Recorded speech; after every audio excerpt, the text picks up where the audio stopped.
Good morning, everybody. I'm so glad to meet all of you here today. And today we're going to have a discussion on translation. Particularly, we're going to focus on one piece of text that is on page 3 and page 4 of your handout. And by the way, if you need some support of the vocabulary, please refer to the footnote on page 3 and page 4.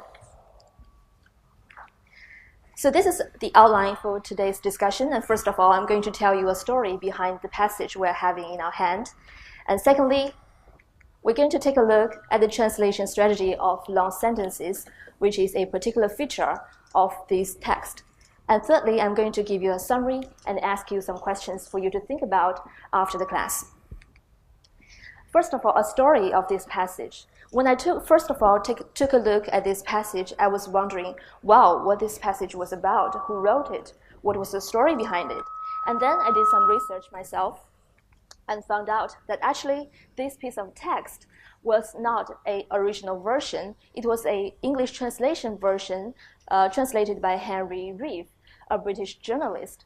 And the original version was actually a French version written by a political thinker in France, Alix de Tocqueville. And this particular text was an excerpt from a book called De la démocratie en Amérique, Democracy in America.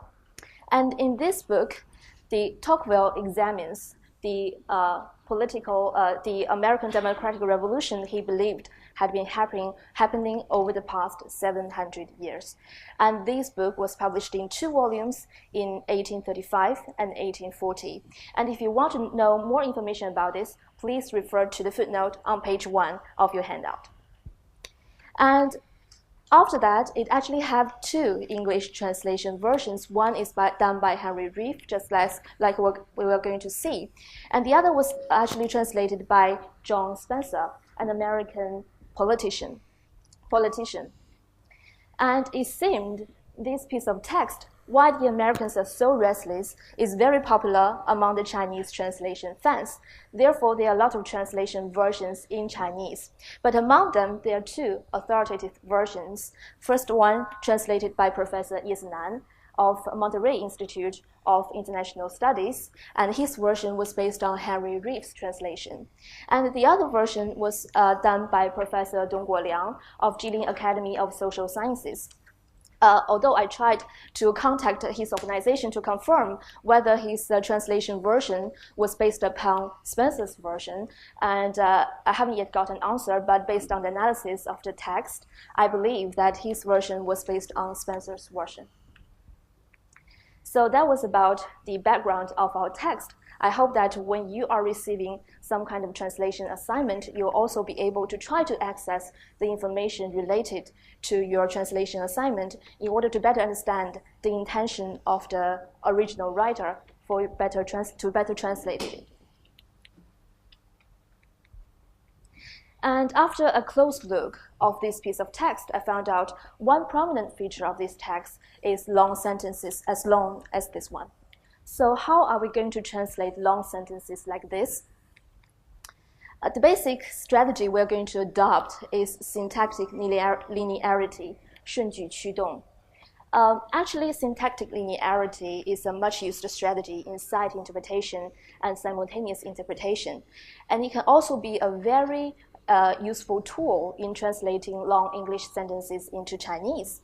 And how are we going to work on syntactic linearity? What does it mean? Actually, syntactic linearity means you should translate following the sequence or the order of the original sentence in the source text. 是按照原文的顺序来进行翻译. But that could also mean that you need to segment the original long sentences into shorter ones. So how are you going to segment the original long sentences into shorter ones? Then you should segment the sentence based on the sense groups. 那我们应该根据意群来把原来的复杂的长句来进行切断. But what is sense group? There are actually 2 prominent features for sense group. The first one is the logic and the meaning within the sense group cannot be separated. And the second is that the sense group has independent sense.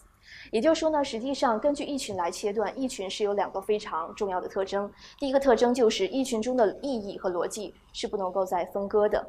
那么第二个呢，就是意群中应该是有独立的意义。So after working on syntactic linearity, the sentence may or may not sound like good Chinese. Therefore, in the written translation, further revision is actually needed. And you will revise according to the logic and the concept of the Chinese language. And of course, that could also mean you have to make some structural changes of the sentence. So after working on that, after working on the theory, let's take a look at the examples. The first one is the first sentence in our text.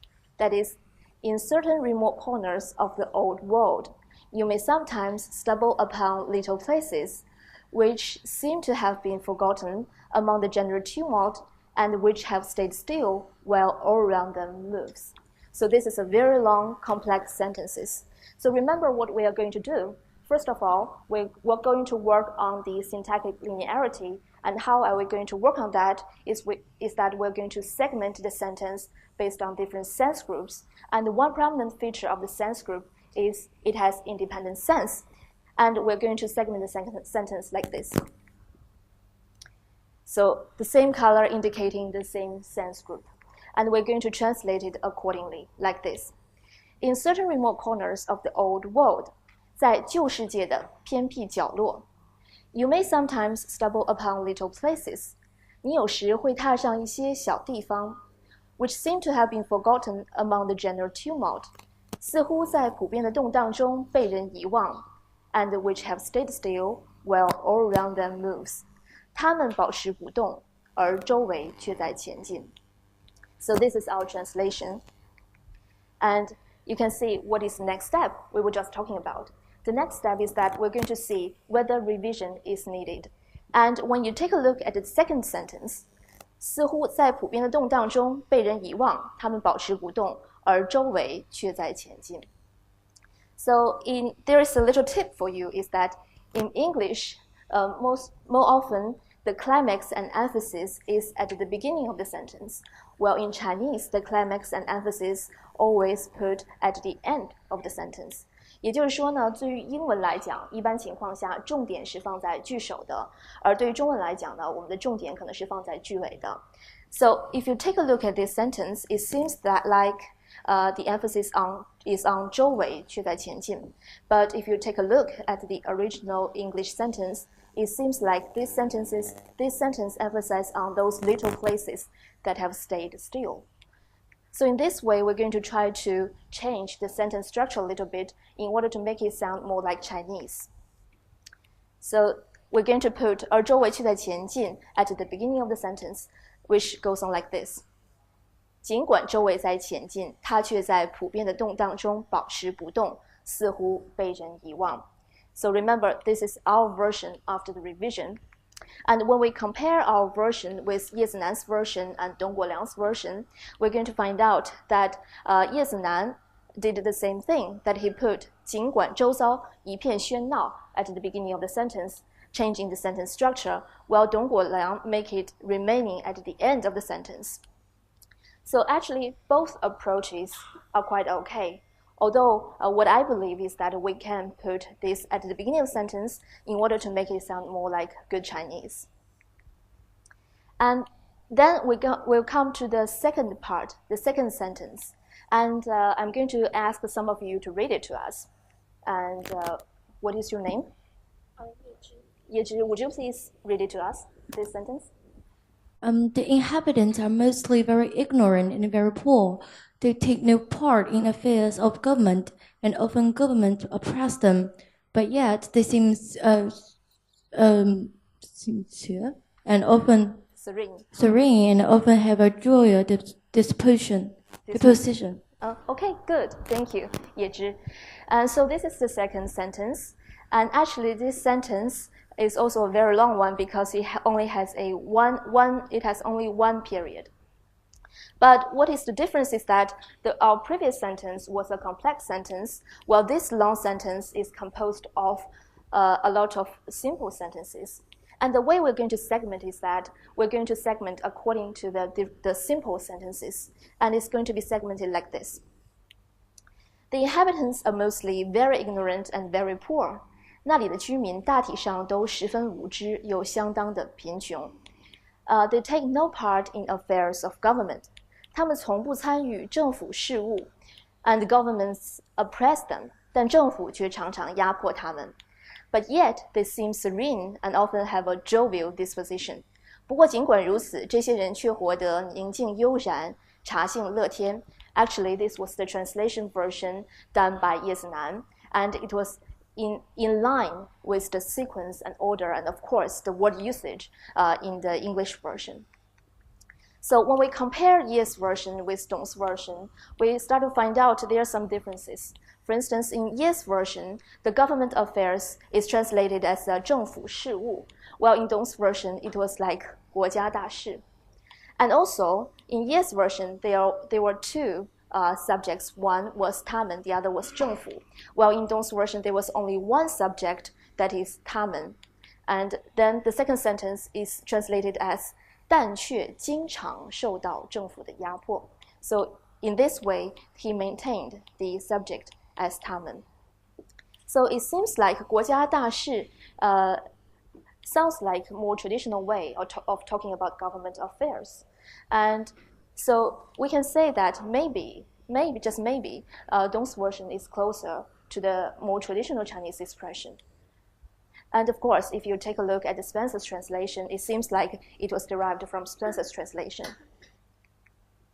And this is, just now we took a look at two sentences, one complex long sentence, and the other was a long sentence composed of the simpler sentences. And in both ways, we're going to segment the sentence and translate accordingly. So now, based on those previous discussions, we're going to come to the third example. That is, in America, I have seen the freest and the best educated of men in circumstances the happiest to be found in the world. Yet it seemed to me that a cloud habitually hung on their brow, and they seemed serious and almost sad, even in their pleasures. What we're going to do is, just like what we just did before, we're going to segment the sentence according to different sense groups, like this. In America, 在美国, I have seen the freest and the best educated of men. 我见到的是享有最大自由、受到最好教育的一群人。In circumstances the happiest to be found in the world. I think you may have some questions on this sentence. What does that mean? In circumstances the happiest to be found in the world. Actually, here the happiest is a post-attributive. 其实这里边是一个定语后置。It is actually in the happiest circumstances to be found in the world. And if you still don't get it, maybe I would like you to take a look on page 1 of your handout. Please take a look on page 1 of the handout, the second paragraph, and the second line of the second paragraph. Placez dans la condition la plus heureuse qui soit au monde. And also we can refer to Spencer's version as well on page 6, also paragraph number 2. Placed in the happiest circumstances which the world affords. That is very clear now. So that means 他们生活在世间最令人愉快的环境之中。Yet it seemed to me that a cloud habitually hung on their brow. 但是呢，我却感觉到他们的眉宇之间仿佛总是挂着一片阴云。And they seemed serious and almost sad, even in their pleasures. 即使是在寻欢作乐时，也总是显得十分严肃，几近悲哀。So that was also Ye Zinan's translation. When we try to compare Ye's translation with Dong's translation, we further found out that in terms of the sentence structure, Ye's translation was the closest to the English version, while Dong actually put 在美国 after 我, which changed it into 我在美国, which actually in line with our Chinese habit of expressing this idea. And also here, 生活在世间最令人愉快的环境中 was Ye's translation, while Dong's translation was 他们的生活条件在全世界也是最幸福的 which actually sounds more like the traditional way of expressing living in their happiest circumstance. So from here we can have this observation that Ye's translation was closer to the original sentence structure and word usage in English, and we call this kind of phenomenon foreignization, 异化的翻译. Well, Dong's translation in terms of the sentence structure as well as the word usage was closer to our Chinese expression, and we call this domestication, 归化. And you may want to ask me, foreignization versus domestication, which one is more preferable? Actually, both are acceptable depending on the purpose of your translation and on your readers. And here are a few examples of foreignization and domestication. For instance, cigar, we translate that as 雪茄, and the ballet, we translate it as 芭蕾舞, using the English pronunciation, which is a way of foreignization. And as for domestication, diamond cuts diamond, 棋逢对手, a flash in the pan, 昙花一现, using very traditional way to express the English concept, which is domestication. So now we come to the summary part. First of all, accessing the relevant background information for your translation assignment will be very useful for you to better understand the intention of the writer in order to better translate. So I hope that you'll be able to try to access the background information for your translation assignment. And secondly, we have come across a lot of long sentences, and the strategy we adopted was syntactic linearity. And the way we do that is that we segment the sentence according to different sense groups for complex sentences. And as for the simple sentences composing a long sentence, then we segment the simple sentences, following the sequence and order of the sentence in order to translate. And afterwards, maybe certain revision will be needed, and we revise that according to the logic and concept of the Chinese language. And lastly, I would like to ask you some questions for you to think about after class, because in the handout I gave to you, they were actually 4 translators producing 4 translation versions. So do you think the style of the translators affect the translation they produce? If so, how? These are the references for this course. Thank you very much for your attention.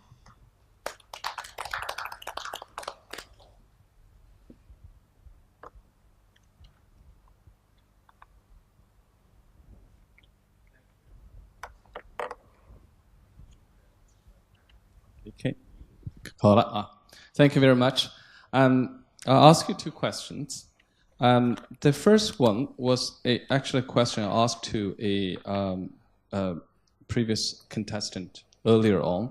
It's about the word of government in the last sentence of the first paragraph, because there you actually compared Ye Zinan's translation with Dong Zhouliang's, and we can see they actually translated these 2 governments differently, right?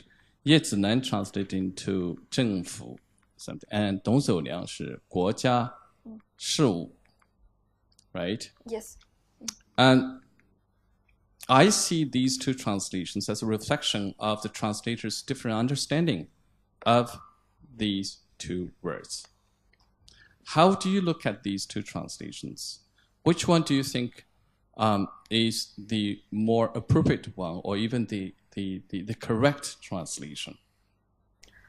I think perhaps considering their different background, Ye Zinan was actually working in some foreign countries and maybe exposed to some foreign ideas.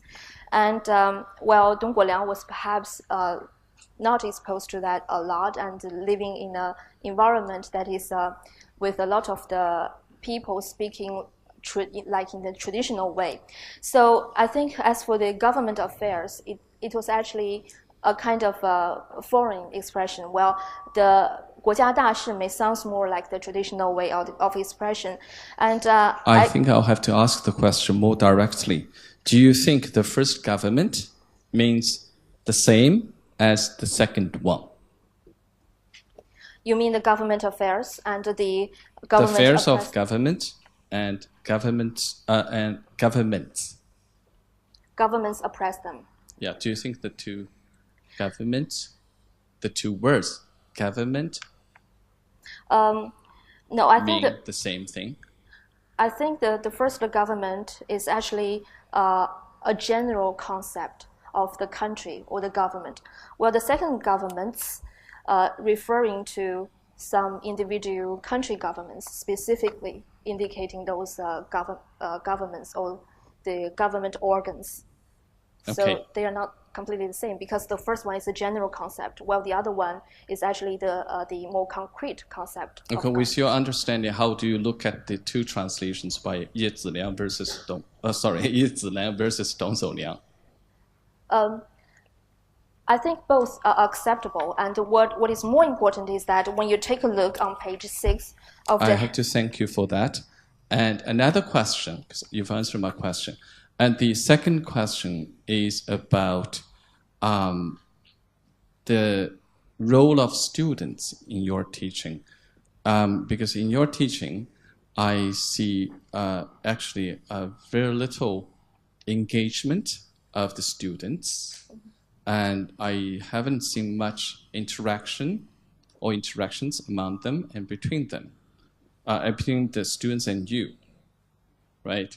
And do you think interactions are amongst students are actually important to the learning of translation, and how you might say restructure your lesson to increase the amount of interaction in the classroom? Yes, of course. Thank you for your question, Professor. And yes, when I first got this paragraph, I thought that maybe it is a little bit more difficult, and maybe the students here did not have enough time for preparation beforehand.